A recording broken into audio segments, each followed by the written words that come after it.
લોકતંત્રમાં લોકશાહીમાં જનતાનો જે જનાદેશ હોય એ જનાદેશનું સન્માન હંમેશા કરવાનું જ હોય છે।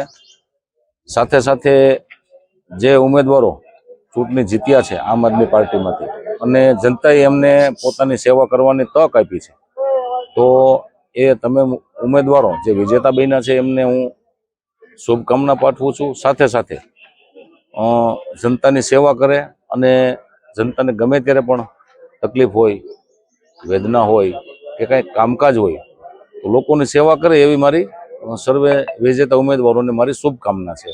અને જે જનાદેશ જનતાએ આપ્યો છે એ જનાદેશનું હું સન્માનપૂર્વક સ્વીકાર કરું છું। મારા કાર્યકર્તાઓ, મારા આગેવાનો, મારા સમર્થકો, જે લોકોએ મને ચૂંટણીમાં મદદ કરી છે એ તમામનો હું હૃદયપૂર્વક આભાર પણ વ્યક્ત કરું છું। મારું નામ દિલસુખભાઈ ટુપારેલિયા, 5 જિલ્લા પંચાયત સીટના હું ઉમેદવાર તરીકે મને આમ આદમી પાર્ટી અને ગોપાલભાઈ ઇટાલિયા અને અમારા કાર્યકરોએ બધાએ સહયોગથી મને ટિકિટ મળી। એ બધાએ ખભા મિલાવી અને જે મારી સીટમાં કામ કર્યું છે, અમે ખેડૂતો, ખાસ કરીને ખેડૂતો અને નાના વર્ગના લોકો, મજૂરો, એના કામ અમે કરેલા હતા એવી બધી માહિતી લઈ અને ગોપાલભાઈ ઇટાલિયાએ ખાસ અમારા તાલુકામાં જે કામો આજે 6 મહિનાથી ચૂંટાઈને આવ્યા અને જે કામો કરેલા છે અને કામોનો પ્રશ્ન જે વિધાનસભામાં જિલ્લા પંચાયતની સંકલનની બેઠકમાં ઉઠાવેલા છે એ બધા કામોની યાદી અને એની રૂપરેખા જોઈ અને મતદારોએ અમારી ઉપર વિશ્વાસ મૂક્યો એ બદલ હું ભેસાણ તાલુકા જિલ્લા પંચાયતના તમામ મતદાર ભાઈઓ, ખેડૂતો, શ્રમિકો અને બધાનો ખૂબ ખૂબ આભાર માનું છું।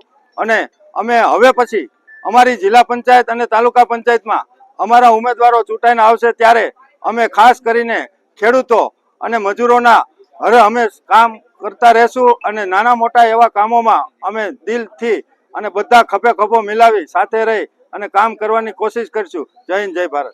કેવી લાગણી અનુભવો છો? આજે અમને ખૂબ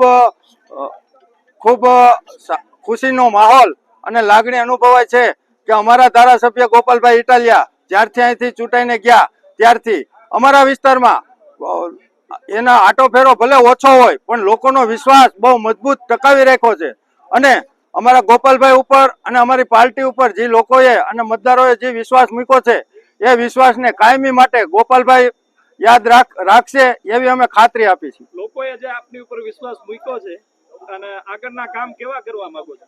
આગળના કામમાં કે અમે નાના મોટા જે રોડના કામ હોય, પાણીના કામ હોય કે નાના મોટા શ્રમિકોના અને ખેડૂતોના ખેડૂતલક્ષી શિક્ષણના એવા કામમાં અમે ગોપાલભાઈની સાથે રાખી અને એની માર્ગદર્શન નીચે અમારી ટીમ કામ કરશે।